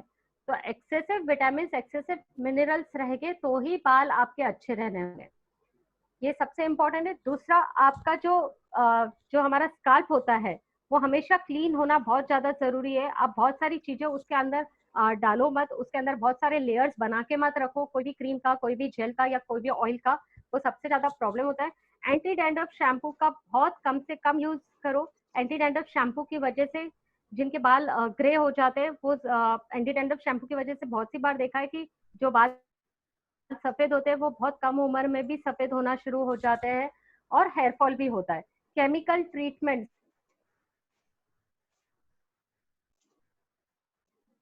जो स्ट्रेटनिंग, कलरिंग हम जो भी करते हैं के बालों को कुछ नहीं कर रहे हैं। जब शादी का सीजन नहीं है, जब घर में कोई फंक्शन नहीं है, आप थोड़े दिन के लिए 1-2 महीने का गैप दो जहाँ पे आप कोई केमिकल ट्रीटमेंट नहीं कर रहे हो आपके बालों पे। इसके अलावा 2-3 चीजें और रहती है कि बहुत से लोग स्ट्रेटनिंग कराते हैं, आयनिंग कराते हैं, स्ट्रेटनिंग कराते, कलरिंग सेम डे करते। ऐसा मत करो। स्ट्रेटनिंग और कलरिंग एक ही वक्त करने पे प्रॉब्लम ये होता है कि डैमेज बहुत ज्यादा होता है बालों को। पार्लर में जाते से होता ये है कि आपने एक चीज किया, पार्लर वाली ने सजेस्ट किया, बहुत अच्छा लग रहा है, आप ये भी करवा लो, क्योंकि उनको ऐसे लगता है आज आया है तो आज सबकी सब करवा लो, और हमें भी ऐसे लगता है कि चलो आया ही है तो सब काम निपटा लो। मत करो ऐसे। स्ट्रेटनिंग अगर किया है तो कुछ गैप दो और उसके बाद आप कलरिंग की तरफ जाओ। बार बार आयरन का इस्तेमाल मत करो। आयरन रॉड्स बार बार यूज करना is not good for your hair. Straightening करने के पहले, स्ट्रेटनिंग करने के बाद बायोटिन सप्लीमेंट्स, हेयर विटामिन लेना शुरू करो, क्योंकि बहुत सी बार स्ट्रेटनिंग के बाद हम सब ने देखा है कि बाल बहुत झड़ते हैं। लीव ऑन कंडीशनर्स का इस्तेमाल करो अगर आप बहुत केमिकल ट्रीटमेंट्स कर रहे हैं तो। हमेशा बाल कोम करते वक्त जाड़े कोम से यूज करो। जो भी हम उलझने निकालना चाहते हैं बालों के लिए, उसके लिए आइदर वाइट कोम जिसके बड़े बड़े ये होते हैं, या फिर आप ब्रश यूज करो। ठीक है। जिनके बाल बड़े हैं उनके लिए एक ये है कि बालों को बहुत टाइटली मत बांध के रखो, बहुत ज्यादा जुड़ा बांध के मत रखो। स्पेशली रात में बालों को खुला छोड़ दो, बालों को खुला रखो। बालों को अगर बांधना भी है तो एक सादी सी एकदम हल्की सी पोनी टेल, या फिर आप जो प्लेट्स बनाते हैं लेकिन ढिल्ली प्लेट्स, बहुत टाइटली नहीं बांधना है आपको। बैक कोमिंग, बहुत से लोग बैक कोम करते हैं। बैक कोमिंग यानी बालों में एक ये आ जाता है, वॉल्यूम आ जाता है, इसलिए बहुत से लोग बैक कोमिंग करते हैं। वो ज्यादा नहीं करना चाहिए। रोलर का इस्तेमाल अगर कर रहे हो तो बहुत ज्यादा मत करो। रात भर रोलर्स लगा के मत रखो। 4-5 घंटा रोलर्स लगा कर निकाल लो, क्योंकि रोलर्स क्या करता है, स्ट्रेच करता है स्किन को, बालों को। जितना वो बालों को स्ट्रेच करता है उतना आपके बालों को डैमेज करने के भी चांसेस हो जाते हैं। तो ये सब जो चीजें हैं ये हमें ध्यान रखनी है कि हमें इसका बहुत ज्यादा यूज नहीं करना है। अब जब बालों की बात आती है तो मोस्टली हमारे प्रॉब्लम्स होते हैं, मोस्टली होता है डैंड्रफ, बालों में खुजली होना, या फिर हमें हल्के छोटे छोटे दाने या फोड़ी आने लगती है। तो ये सब चीजों के लिए हम क्या कर सकते हैं? सबसे इम्पोर्टेंट है, स्काल्प पे अगर कुछ है तो एक चीज रूल आउट करो, कहीं आपको स्काल्प सोरियासिस तो नहीं। बहुत सी बार जो डैंड्रफ, बहुत थिक डैंड्रफ होता है या बार बार आता है, वो एक्चुअली डैंड्रफ होता ही नहीं और वो सोरियासिस का लक्षण होता है। भले स्किन पे कुछ नहीं हो, सिर्फ बालों का सोरियासिस भी देखा जाता है, और ये बालों का सोरियासिस 60% लोगों में होता है। इसलिए अगर सोरियासिस है तो उसका इलाज आपको करना जरूरी है, क्योंकि ये सोरियासिस आपके बालों को के रूट्स को वीक करेगा और उसको एंकरिंग नहीं देता है और फिर बाल टूटने लग जाते हैं। तो ये हमें हमेशा ध्यान रखना है कि हमें पहले स्काल्प पे कुछ है तो नहीं, ये हमारा एक इम्पोर्टेंट। स्काल्प पे छोटे छोटे बॉइल्स है तो प्लीज अपना डायबिटीज, अपना शुगर लेवल इसको चेक करो, कभी कभी उसकी वजह से भी ये छोटे छोटे बॉइल्स आते हैं। और बची हुई जो चीजें होती है वो डैंड्रफ, डैंड्रफ हमारे पार्ट एंड पार्सल ऑफ हमारे बालों का पार्ट एंड पार्सल है, मीनिंग आप डैंड्रफ को कभी खत्म नहीं कर सकते, आप डैंड्रफ को कंट्रोल कर सकते। डैंड्रफ कभी नहीं जाता है, सिर्फ उम्र के साथ साथ जैसे जैसे हमारा ऑयल सिक्रेशन कम हो जाता है तो 35-40 के बाद डैंड्रफ बहुत से लोगों में निकल जाता है, लेकिन कुछ लोगों में डैंड्रफ जिंदगी भर रहता है और उसको आपको सिर्फ कंट्रोल करना है और उसका सिंपल मेजर से वो कंट्रोल हो जाता है। तो जब हम डैंड्रफ रिलेटेड पैक्स की बात करते हैं तो सबसे जो हमको सभी को पता है जो दही वाला पैक होता है कि हम दही ले रहे हैं, दही में आधा चम्मच लेमन जूस डाल रहे हैं और उसको लगा रहे हैं। तो बहुत सी बार हमने देखा है बहुत सारे लोगों को ये वाले पैक से बहुत फायदा होता है, बट कुछ कुछ लोगों में ये डैंड्रफ इतना स्टबन होता है कि ये पैक भी कुछ काम नहीं करता है। ऐसे वक्त हम क्या कर सकते हैं, हिबिस्कस जो हमारा लाल कलर का फूल जो रहता है हिबिस्कस फ्लावर, इसको आप 4 से 5 जो फ्लावर होते हैं उसको बॉईल कर लो। बॉईल करने के बाद जब वो सॉफ्ट हो जाते हैं उसका ग्रीन पार्ट और उसका ऊपर की जो डंडी है उसको निकाल कर फेंक दो और उसके जो पेटल्स होते हैं वो पेटल्स को आप उसका पेस्ट बना लो, ब्लेंड कर लो, उसको मिक्सर में ग्राइंड करके उसको ब्लेंड कर लो और उसमें 3 टेबलस्पून ऑयल डालकर उसको अच्छे से मिक्स कर कर बालों पे लगा लीजिए। अभी आपको पैक कैसे लगाना है, पैक लगाते वक्त आप पहले बालों के इसमें लगाओगे, स्काल्प पे लगाओगे, पूरा स्काल्प कवर करोगे और जो बचा हुआ है उसको आप स्ट्रैंड्स पे लगाओगे। आपका प्रॉब्लम आपके स्काल्प पे, आप कितनी भी चीज यहाँ पे लगाओ दैट इज नॉट राइट, आपको लगाना यहाँ पे, तभी आपका स्काल्प प्रॉब्लम कम होने वाला है।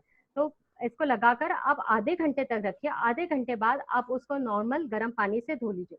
जब भी आप कोई पैक धोते हैं, बहुत सी बार पैक धोते वक्त क्या होता है कि उसका स्मेल नहीं रहे, इसलिए 1 बार नहीं 2 बार नहीं 3 बार शैम्पू किया जाता है कि वो स्मेल चले जाए, स्मेल चले जाए। ऐसा मत करो, क्योंकि है ना अगर आप बार बार उसको शैम्पू कर रहे हैं एट सेम टाइम तो आपका जो नेचुरल ऑयल है या जो पैक का भी जो ऑयल आपने प्रोवाइड किया था या पैक में भी जो ये रहता है एक्टिव इंग्रेडिएंट्स वो सब वेस्ट हो जाता है। आप शैम्पू यूज करो लेकिन एकदम माइल्ड शैम्पू यूज करो और एक ही बार शैम्पू करिए इसके बाद।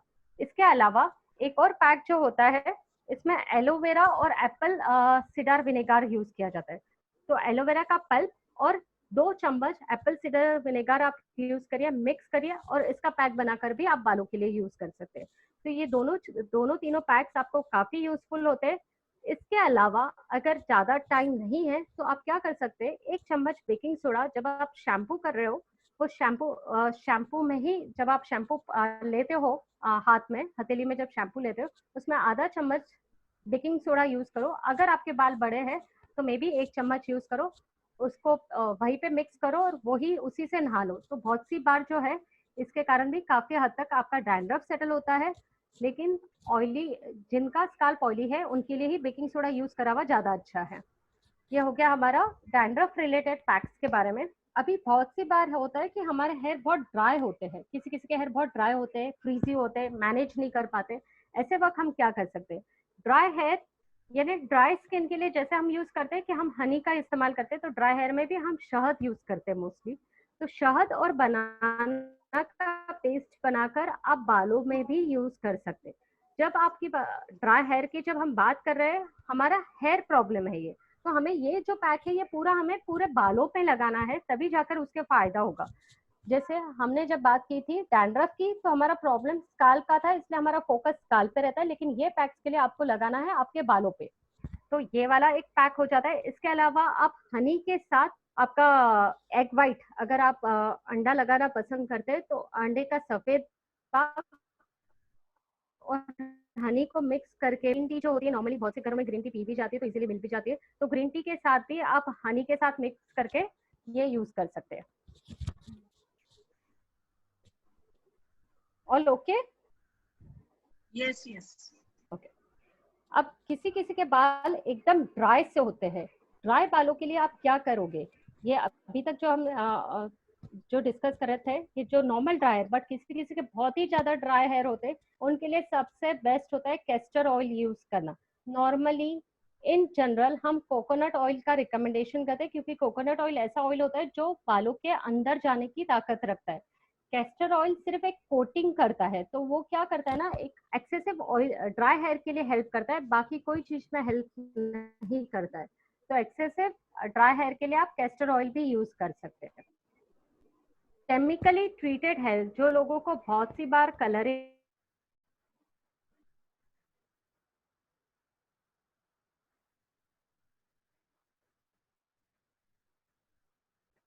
केमिकली डैमेज हेयर में हनी बनाना वाला जो पैक है वो सबसे अच्छा काम करता है, तो वो उसका इस्तेमाल करिए। इसके अलावा एक और जो हमारे जो पैक्स होते हैं, जैसे हेयर फॉल रिलेटेड जो हमारी मेजर समस्या होती है, तो उसके लिए हम क्या कर सकते हैं। तो हेयर फॉल के लिए ना बेसिकली कुछ 3 से 4 पैक्स है जो बहुत अच्छे से काम कर सकते हैं। बट एक चीज ध्यान रखिए, हेयर फॉल के पीछे कुछ कारण हो सकता है, जैसे थायराइड हो, या फिर किसी को हीमोग्लोबिन कम हो, या किसी के अंदर कोई कैल्शियम या विटामिन D3 की डेफिशिएंसी है। आप पैक के भरोसे ये हेयर फॉल को ट्रीट नहीं कर सकते। आप कोशिश जरूर कर सकते हैं, लेकिन मैं ये नहीं बोलना चाहती हूँ कि ये पैक आपको पूरा 100% रिजल्ट दे सकता। हमेशा याद रखिए, पैक्स आर एडिशनल थिंग्स, जो एक्स्ट्रा चीज हम कर सकते हैं। जैसे हमको डायबिटीज है तो हम डायबिटीज का दवाई भी ले रहे हैं, लेकिन हम उसके साथ साथ में हमारे जो प्रिकॉशंस है वो भी कर रहे हैं, मॉर्निंग वॉक, इवनिंग वॉक भी कर रहे हैं। उसी तरह स्किन और हेयर के पैक्स भी जो है ये एडजुवेंट करके काम करते हैं, मेन काम नहीं रहता है इनका। लेकिन लॉकडाउन के समय यही हमारा साथ देंगे और कोई ऑप्शंस हमारे पास नहीं है। तो हेयर फॉल के लिए बेसिकली पहले हम शुरू करते हैं दही वाले पैक से, जो इजीली मिल जाता है। फिर जो 2-3 चीजें जो आपको सीजनल मिलेंगी वो सीजन के हिसाब से आप यूज कर सकते हैं। तो जो दही वाला है उसमें आप 1 कप दही लेते हैं, आधा कप आप एप्पल लेते हैं, जो हमारा खाने का सेब जो होता है, आधा कप एप्पल को क्रश करते हैं, उसका लीफ ग्रीन इधर आप पूरा ले लीजिए, उसका पेस्ट बना लीजिए, या फिर छिलके के पार्ट को निकालकर बचे हुए जो हिस्सा है, सफेद भाग जो होता है, उसको कद्दूकस करके उसमें 1 चम्मच हनी यानी शहद डालिए और उसको मिक्स करके 10-15 मिनट के लिए रहने दीजिए, और ये पैक आप आपके बालों पे लगा सकते हैं। ऐसे वाले पैक आपको स्काल्प यानी आपके सर पर और बालों पर दोनों जगह लगाना है। इसके अलावा ये एक हो गया बनाना, जो हमको बहुत इजीली मिल जाता है। तो 2 पके हुए केले जो होते हैं वो लेकर 1 चम्मच ऑलिव ऑयल और 1 चम्मच कोकोनट ऑयल डालकर उसको फेंट लीजिए। इसके बाद 1 चम्मच शहद मिक्स करके ये भी पैक आप यूज कर सकते हैं। इसके अलावा जो कड़ी पत्ता होता है, जो करी लीव्स होती है, जो हम नॉर्मली हमारे किचन में यूज करते हैं, ये करी लीव्स को आप बॉइलिंग वाटर, कोकोनट ऑयल, जो खोबरे का तेल होता है, पैराशूट ऑयल होता है, उसको आप बॉईल करो और उसमें वो करी लीव्स को डालो, 10-12 करी लीव्स को। एक बार वो करी लीव्स जैसे ये फूटने लग जाती है या फूलने लग जाती है, उस वक्त उसको करी लीव्स को निकालकर वो तेल को अपने रूम टेम्परेचर पर आने दीजिए, और ये तेल आप यूज कर सकते हैं हेयर फॉल के लिए। तो इसको आप एक ग्लास बॉटल में भर के रखो और आप इसको आराम से एक महीने का बनाकर 1 महीने के लिए यूज कर सकते हैं। कोई भी ऑयल जब आप यूज कर रहे हैं उसको मिनिमम आप कम से कम 1 से 2 घंटा रखो, उसी के बाद हेयर वॉश करो। तब की तब लगाकर वॉश करना इज नॉट डिजायरेबल। जिनका स्काल्प ऑयली नहीं है वो रात भर भी रखो तो चलता है, लेकिन बहुत से बार क्या होता है ना, यंग लड़कियां जो होती है जिनकी स्किन ऑयली होती है, स्काल्प ऑयली होता है, उनको ऑयल बहुत ज्यादा देर तक नहीं रखना चाहिए, क्योंकि जब आप बहुत ज्यादा देर तक ऑयल रखते हैं तो वो ऑयल ट्रिकल होकर फोरहेड पे सब पिंपल्स आना शुरू हो जाता है। ये हमारे 3 बेसिक पैक्स जो अभी हम लॉकडाउन में यूज कर सकते हैं। इसके अलावा 2 और पैक्स है जो आपको सीजनल ही करते आएगा। जैसे जब स्ट्रॉबेरी का सीजन होता है, एक स्ट्रॉबेरी हेयर पैक होता है, तो ये आप जब स्ट्रॉबेरी मिलती है तभी आप यूज कर सकते हैं। आप 3 से 4 फ्रेश स्ट्रॉबेरी लीजिए, उसमें 1 चम्मच कोकोनट ऑयल और 1 चम्मच हनी यूज करिए, और इसको पेस्ट बना लीजिए इसका। अगर आप मिक्सर में, या स्ट्रॉबेरी तो ऐसे ही हाथ से भी आराम से मैश हो जाती है, और इसका पैक भी आप यूज कर सकते हैं। एवोकेडो बहुत अच्छा फ्रूट होता है जो आप यूज कर सकते हैं स्किन के लिए भी और बालों के लिए भी। तो एवोकेडो में भी आप क्या कर सकते हैं, एक छोटा सा एवोकेडो, अगर एवोकेडो नहीं है तो आप banana avocado can be replaced by banana. जिनको एवोकेडो नहीं पता है या एवोकेडो नहीं मिलता है वो बनाना यूज कर सकते हैं। इसमें आधा कप दूध, ऑलिव ऑयल, 1 चम्मच ऑलिव ऑयल और 1 चम्मच बादाम का तेल को डालकर मिक्स कर ये पैक भी आप यूज कर सकते हैं। तो ये सारे जो पैक्स हैं ये हेयर फॉल के लिए बहुत अच्छे से काम करते हैं। आप इनमें से किसी भी चीज का प्रयोग कर सकते हैं। जिन लोगों के बाल एकदम फ्रीजी होते हैं, जैसे मैनेज ही नहीं होते, गुत्थे निकालने जाना हो तो बहुत तकलीफ होती है, उनके लिए सबसे अच्छा होता है कि आप आलमंड ऑयल यूज करो। आलमंड ऑयल के साथ में अगर पैक बनाना है तो आलमंड ऑयल आधा कप बनाना और आधा कप दही के साथ आप इसका एक पैक बनाकर भी यूज कर सकते हैं फ्रीजीनेस कम करने के लिए। सबसे पौष्टिक ऑयल जो होता है वो हमेशा कोकोनट ऑयल होता है। Coconut oil is the best oil for hair, but almond oil थोड़ा फ्रीजीनेस जल्दी कम करता है, इसलिए फ्रीजी हेयर के लिए आलमंड ऑयल यूज कर सकते हैं। और सेकेंडली कैस्टर ऑयल भी, आलमंड ऑयल की जगह पे कैस्टर ऑयल भी यूज किया जा सकता है। तो ये सब हो गया हमारा हेयर रिलेटेड चीजें। इसके अलावा अभी जो कुछ क्वेश्चंस अगर है तो पहले वो ले लेते हैं, या फिर अपन आगे देखते कैसे करें। क्वेश्चंस लेना है अल्पना जी एंड सपना जी। पल्लवी जी, कुछ हमारे जो पार्टिसिपेंट्स हैं उन्होंने हैंड रेज किया हुआ है, उसमें से एक दो क्वेश्चन हम पहले ले लेते हैं। Okay, no problem. Sapna Mundra.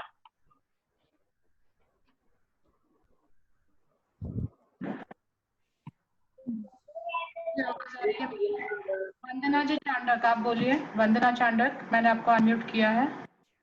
Just wanted to ask for this dry and frizzy hair and the gray hair. What we can do for the gray hair? I think dry and frizzy hair मैंने already answer किया। Grey hair के लिए problem ये है कि grey hair का कोई भी इलाज एक्चुअली नहीं है, अनलेस आपके अंदर कुछ डेफिशिएंसी है। And we give that red tone that doesn't look good to our age. So we want that solution. Which color brand we should use? Sorry, मुझे सिर्फ आपका कौन सा ब्रांड यूज करना है, हेयर कलर पूछा था तो शायद मैं जवाब यानी सुन नहीं पाई हूँ। हेलो, आपका क्वेश्चन सिर्फ कलर ब्रांड कौन सा यूज करना चाहिए वो है, hair colour brand. Pallavi ji, आपका वीडियो काफी ब्रेक हो रहा है, आई थिंक रेंज का कोई प्रॉब्लम आ रहा है। सपना जी इसमें वो क्वेश्चन टाइप करें ताकि। ओके, अभी ठीक है? हाँ अभी आवाज ठीक है। नेक्स्ट प्रीति राठी, आपको अनम्यूट किया है। प्रीति राठी, हेलो, बोलिए। जय श्री कृष्णा। हेलो, ये फेशियल हेयर्स के लिए कुछ अगर आप बता सकते हो तो।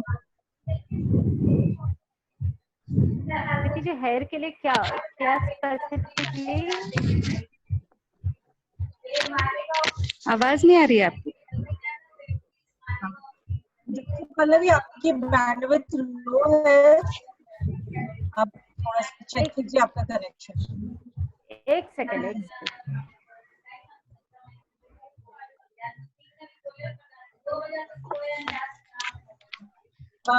मैं सभी बहनों को ये बताना चाहती हूँ कि ये हम रिकॉर्डेड वीडियो यूट्यूब पे भी डालेंगे और आपसे लिंक शेयर करेंगे ताकि आप फेस पैक्स वगैरह जो भी बताया डॉक्टर पल्लवी ने, तो आप अच्छे से उनको नोट डाउन करके आप यूज कर सकें। सुनीता दीदी, आप कुछ बोलना चाह रहे हैं शायद।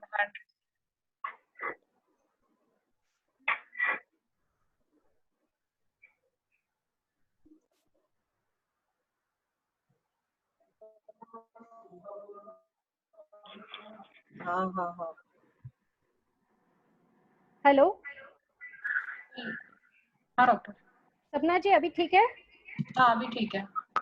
ठीक है, मैंने इंटरनेट कनेक्शन चेंज किया है तो मोस्टली आपको कोई प्रॉब्लम नहीं होना चाहिए। यस।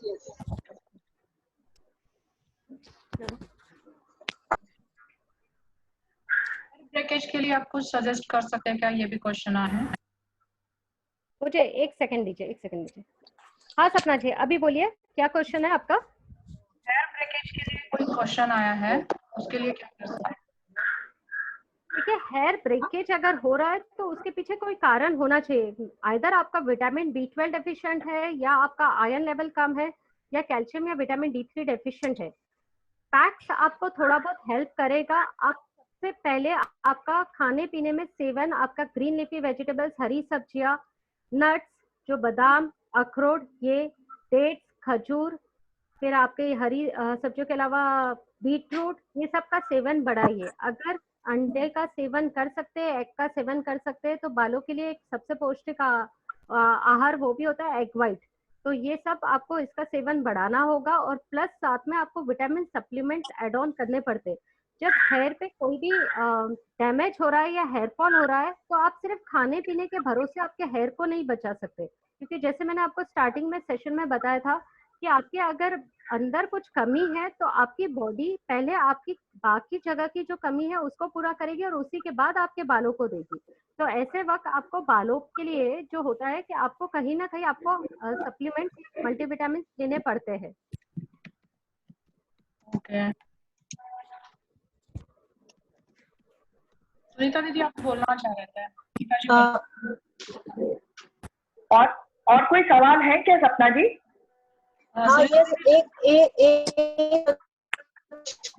कि यंग गर्ल्स ने प्रोटीन लेना चाहिए, हेयर लॉस अगर होता है तो यंग गर्ल्स का हेयर ग्रोथ के लिए बेस्ट प्रोटीन इंटेक क्या है?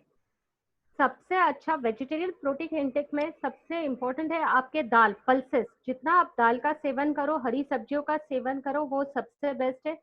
सोयाबीन अगर खा सकते हैं तो सोयाबीन बेस्ट होता है। बहुत सी बार सोयाबीन हम लोग सोयाबीन का आटा मिक्स करते गेहूं के आटे के साथ, वो भी एक अच्छा ऑप्शन है। सोया चंक्स मिलते हैं आजकल, सोया चंक्स टेस्ट में भी अच्छे लगते हैं, क्योंकि डायरेक्ट सोयाबीन खाना बहुत से लोगों को पसंद नहीं है, तो सोया चंक्स का सेवन कर सकते हैं।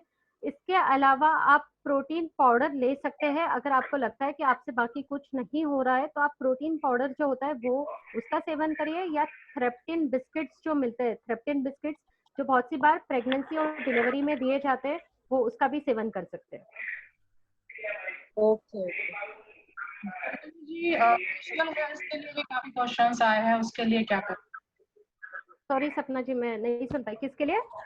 फेशियल हेयर्स, फेस पे जो हेयर्स होते हैं, फेस पे हेयर्स फेस पे जो हेयर होता है, फेशियल हेयर्स के लिए, फेशियल हेयर के लिए, फेशियल हेयर उन्हीं लोगों को होता है जिनके केस में आइदर वो कॉन्स्टिट्यूशनल यानी हेरिडिटरी है, जैसे अपनी मम्मी को है तो बच्ची को होने के चांसेस होते हैं, या फिर जिनके इसमें हार्मोनल इम्बैलेंस है। जैसे मैंने आपको मैंने मेरे सेशन के बीच में जिक्र किया था पीसीओडी के बारे में, जहाँ पे मैंने बोला था आजकल की यंग जनरेशन में जो खाने पीने से रिलेटेड प्रॉब्लम्स हम फेस कर रहे हैं उसमें पीसीओडी सबसे ऊपर टॉप रैंक पे आता है। और पीसीओडी में दाढ़ी जैसे बाल आना या मूछी आना ये बहुत कॉमन होता है। एक चीज याद रखिए, बालों के लिए एक बार चेहरे पे बाल आ रहे हैं उसके लिए कोई इलाज नहीं है, घरगुती इलाज। आपको स्पेशली ये करना है कि आप आपका डाइट, आपका लाइफस्टाइल चेंज करो, और उसके अलावा आपके पास जो ऑप्शंस है वो आइदर पार्लर है या लेजर है। रिकमेंडेड हमेशा लेजर होता है, लेजर हेयर रिडक्शन करिए, वो ज्यादा बेटर है, क्योंकि यंग एज में अगर हम वैक्सिंग और थ्रेडिंग शुरू करते हैं चेहरे पे तो चेहरों पे झुर्रियां आने के भी चांसेस हो।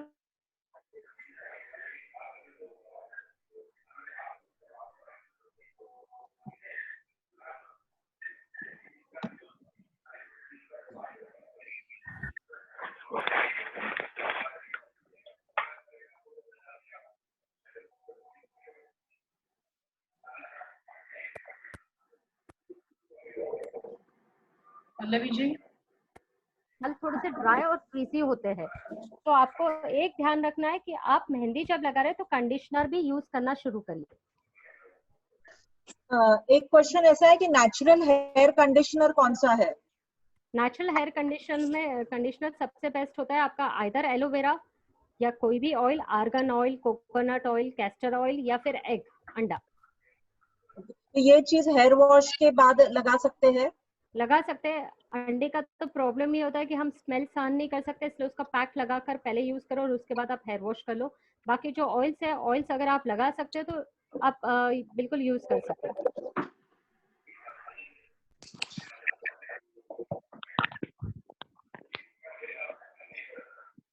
Yes, and one more question is acidity the major problem for hair fall?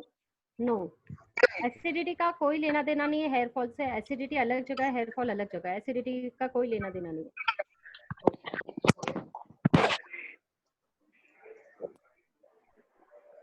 Sapna ji, any more questions? Sunita ji बोलो। पल्लवी जी, हाँ, आपका सेशन ये समाप्त हो गया क्या, कि और कुछ है आपको जानकारी देना है? एक लास्ट एक ब्यूटी पार्लर रिलेटेड या लॉकडाउन के बाद हम क्या करेंगे उस पे एक प्लीज प्लीज। सेशन हम कंप्लीट करते हैं, और उसके बाद फिर अगर क्वेश्चंस है तो ठीक है, नहीं तो फिर हम एंड कर सकते हैं इस मीटिंग को। Yes yes. ओके, अभी जो मेजर प्रॉब्लम हम लोग फेस करने वाले हैं अभी कि बहुत सारे लोगों के आईब्रोज बढ़ गए होंगे, बहुत सारे लोगों की मूछें आनी शुरू हो गई होगी। ये सब चीजों को हम कैसे हैंडल करें? दो तीन चीजें यहाँ पे जरूरी है कि जैसे हमें चांस मिले, हमारा हमारे घर में हो तो बहुत ही अच्छा है। ट्वीजर, ट्रिमर, थ्रेड और एक स्मॉल सीजर, ये 4 चीजें अब आपकी ब्यूटी किट में आना जरूरी है, क्योंकि कुछ दिनों तक हमें खुद ही अपने आईब्रो करना या हमारे घर में किसी ना किसी को सीखना जरूरी है, क्योंकि ये चीजों के लिए हम पार्लर जाकर हम कोविड का इन्फेक्शन या कोरोना का इन्फेक्शन नहीं लाना चाहेंगे। तो ये चीजें जो है, एक सिंपल सी जो हम लोग आईब्रोज के लिए यूज करते हैं टेक्निक, कि आईब्रो का जो पहला ये वाला जो हिस्सा होता है, अगर हम पेंसिल लेते हैं तो हम पेंसिल को इस तरह अगर रखते हैं, तो ये पेंसिल जब हम यहाँ रखते हैं तो ये वाला पॉइंट और ये वाला पॉइंट हमारा आईब्रो जहाँ स्टार्ट होता है वो वाला हिस्सा रहता है। तो इसके आगे के बाल हमें निकालना होते हैं। दूसरा, यहाँ से लेके जो हमारी आँख के हिस्से का ये पॉइंट होता है, यहाँ से अगर हम स्केल ऐसे रखते हैं या हम पेंसिल ऐसे रखते हैं तो ये हमारा टेल होता है, टेल ऑफ द आईब्रो। और तीसरा ये होता है, इस बीच में जो एंगल बनता है वो हमारा आईब्रो का सबसे ऊपरी टोक होता है। तो ये 3 पॉइंट हम आईब्रो बनाते वक्त ध्यान रखते हैं। जो लोग आईब्रो रेगुलरली करते हैं उन्होंने देखा होगा कि उनकी ब्यूटिशियंस ये 3 चीजों पे ही ध्यान देती है। और अभी जब हमें घर पर करना है तो ये 3 पॉइंट्स अगर हमें पता है, हमारा स्टार्टिंग पॉइंट, हमारा एंड पॉइंट और हमारा मेन आर्च जहाँ पे, तो हमारी आधी चीजें सॉल्व हो जाती है। एक्स्ट्रा बाल को हम छोटी सीजर से कट कर सकते हैं या ट्वीजर यूज कर सकते हैं। सिमिलरली अपर लिप के लिए भी आप ट्वीजर यूज कर सकते हैं। जिनको बाल यहाँ पे आते हैं वो ट्रिमर यूज करके अपना काम चला सकते हैं कुछ दिन के लिए। इसके अलावा अगर किसी को बहुत ही बाल आते हैं और फिर भी यहाँ पे बाल है, यहाँ पे बाल है और वो वैक्सिंग करते थे, तो उनके लिए आइदर जो होम वैक्स स्ट्रिप्स आती है आजकल, बहुत सारे अमेजोन वगैरह पे घर पे यूज करने के लिए स्ट्रिप्स आते हैं, वो यूज करके आप काम कर सकते हैं, या फिर आप इवन शेविंग कर सकते हैं। बहुत सी लोग मेरी इस बात पे एग्री नहीं होंगे कि लड़कियां शेव कर सकती है, लेकिन यस आप कर सकते हो। शेविंग से कोई बाल आपका जाड़ा नहीं होता है, सिर्फ टेम्पररी क्या होता है कि जब आप बाल को उसके डायरेक्शन में कट करते हो तो वहां पे एक ब्लंट पॉइंट बन जाता है जिसके वजह से हमें थिकनेस लगता है।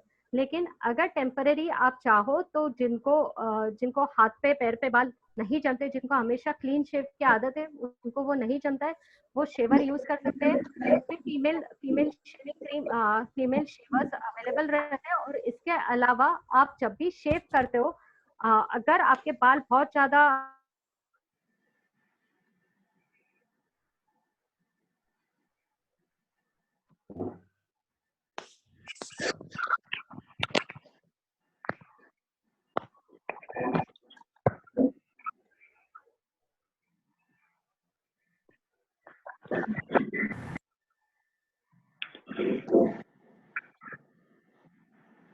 ब्यूटी पार्लर जाना I don't think is a good idea, unless आप किसी पे ट्रस्ट कर सकते हैं, आप अपने प्रोडक्ट खुद यूज कर रहे हैं, आप किसी को घर पर बुलाकर करवा रहे हो, तो ये सब चीजें शायद हम कर पाए। लेकिन किसी जगह पर जाकर जहाँ पे 10 लोग और आ रहे हैं और हम उनके हाइजीन स्टैंडर्ड्स को नहीं पता कर सकते कि उन्होंने किस तरीके से हाइजीन मेंटेन किया था, क्या किया था, facial will be a difficult task. तो कोशिश ये करो कि जहाँ हो सके तो एकदम आपको की सुविधा मिले, जहाँ सब स्टैंडर्ड्स मेंटेन कर रहे हैं, या आपके स्किन डॉक्टर्स जो फेशियल्स, मेडिफेशियल्स या मेडिकेटेड फेशियल्स ऑफर कर रहे हैं उनके पास चाहिए, या फिर आप घरगुती जो है वो। तो ये मेरे सेशन का अंत था। अभी हम क्वेश्चंस ले सकते हैं अगर हमारे पास टाइम है तो। एक क्वेश्चन आया है, how to remove blackheads. Blackheads के लिए बेसिकली आप सबसे इजी तरीका ये होता है कि आप कॉफी और इसका दही और कॉफी को मिक्स कर एक चीज वो यूज कर सकते हैं। शुगर, कॉफी और हनी का पेस्ट बनाकर वो ब्लैक हेड एरिया पे यूज करके वो भी एक ये है।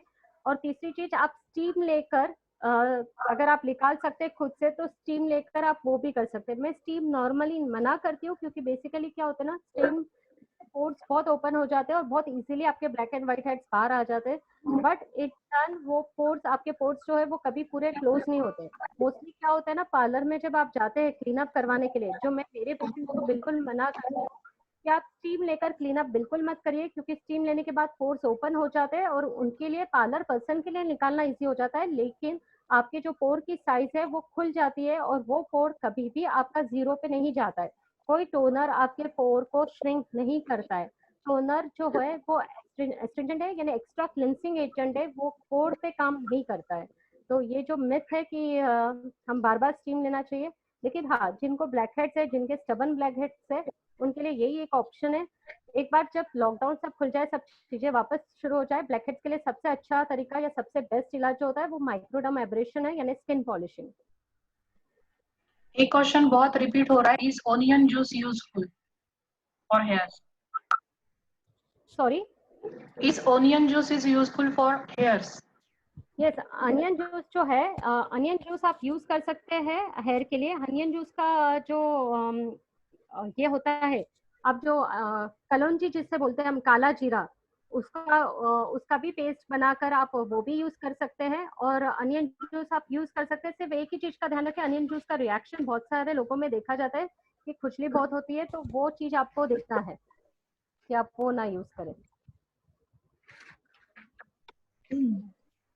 सुनीता दीदी? Okay, over to Sunita ji, over to Sunita ji. Yes yes. हाँ,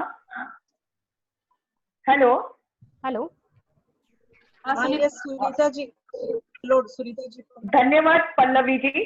आज आपने बहुत ही सरल भाषा में हमारी बहनों को जानकारी दी है कि इस लॉकडाउन के समय में वो अपने आप को कैसे मेंटेन रखें, अपनी खूबसूरती कैसे बरकरार रखें। आपका बहुत बहुत धन्यवाद।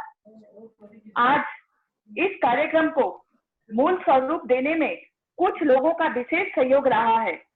हम दोनों संगठनों की तरफ से उनका धन्यवाद करते हैं। महाराष्ट्र प्रदेश महेश्वरी युवा संगठन, इनका विशेष सहयोग रहा है। साथ ही घुलिया निवासी श्री विष्णुकांत जी एवं रचना जी फापट, ये बॉस्टन कंप्यूटर इंस्टीट्यूट धुलिया में चलाते हैं। 20 साल से ये इसमें कार्यरत है। आज टेक्निकली जो हमें सहयोग चाहिए था वो इनके द्वारा हमें प्राप्त हुआ है। हम उनका विशेष आभार मानते हैं। साथ ही इनके साथ हमारे प्रदेश की कंप्यूटर समिति प्रमुख सपना जी लाहौटी एवं डॉक्टर कपिल जी राठी एवं डॉक्टर विलास जी लड्ढा, इनका भी विशेष सहयोग रहा है। हम उनका भी धन्यवाद करते हैं। 2 लाइनें मैं कहना चाहती हूँ।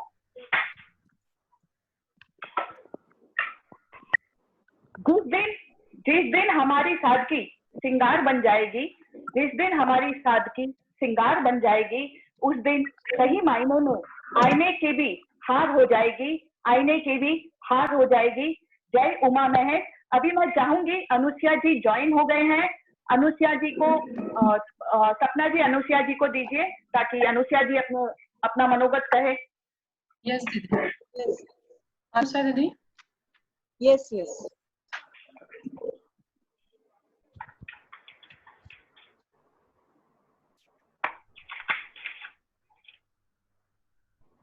अनुष्या जी। सभी बहनों को महाराष्ट्र प्रदेश माहेश्वरी महिला संगठन की मेरी सारी बहनों को वंदन नमन। और आज हमारे इस प्रोग्राम को जो मार्गदर्शन करने के लिए पल्लवी जी राठी, डॉक्टर पल्लवी जी राठी ने इतना अपना अमूल्य समय देकर और सौंदर्य को कैसे बरकरार रखे, सभी बहनों को बताना, और हमारी बहनें जैसे लॉकडाउन में है आज अपने आप को निखार कैसे करें। मैं पहले तो माफी चाहूंगी कि मैं राष्ट्रीय मीटिंग में होने के नाते लेट आई, पर जब से सुन रही हूँ तो मेरे को बहुत अच्छा लग रहा है कि बहन आपने इतने सरल तरीके से अपनी बहनों को मार्गदर्शन किया। महाराष्ट्र प्रदेश युवा भाई, थाना जिला, सभी मेरे कार्यकर्ता बहनों की ओर से मैं आपका अभिनंदन तहे दिल से करती हूँ और इसी तरह आपका मार्गदर्शन सदैव हमारी बहनों को बना रहे। सभी डॉक्टर और मेरी खास प्रोजेक्ट अल्पना जी लड्ढा स्वास्थ्य समिति की सारी बहनों को मैं वंदन अभिनंदन करती हूँ कि इसी तरह कार्य करते हुए मेरी सारी बहनों को यूज आए। आप सभी को बारंबार वंदन करते हुए अपने शब्दों को विराम दूंगी। जय महेश, जय श्री कृष्ण। मैं चाहूंगी सीमा जी दादा थाना जिला सचिव आभार प्रदर्शन करें।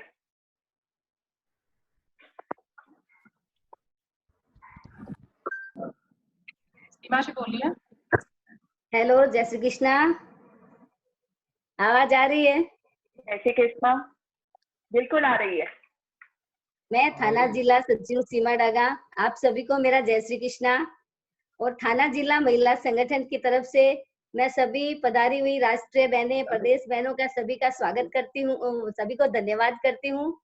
और विशेष धन्यवाद डॉक्टर पल्लवी जी राठी का, जिन्होंने हमें हेयर केयर और स्किन केयर के बारे में इतना अच्छे से समझाया। और मैं धुलिया से हमारे बोस्टन के विष्णुकांत जी पापड़ और रचना जी पापड़ का भी धन्यवाद करती हूँ, जिन्होंने इतना अच्छा हमें सपोर्ट किया। और धन्यवाद करती हूँ अपनी बहन श्रीमती अल्पना जी लड्डा का, जिन्होंने सबके लिए इतना उपयोगी अच्छा कार्यक्रम सेट किया। जय उमा महेश। आप सभी को जानकारी देना चाहती हूँ, आज हमारे साथ 695 बहनें जुड़ी थी एंड आज पूरे भारतवर्ष से इस ग्रुप में बहनें जुड़ी थी। तो सभी को मैं बधाई देती हूँ कि आज ये कार्यक्रम हमारा सफल हुआ। अल्पना जी, आप कुछ बोलना चाहते हैं?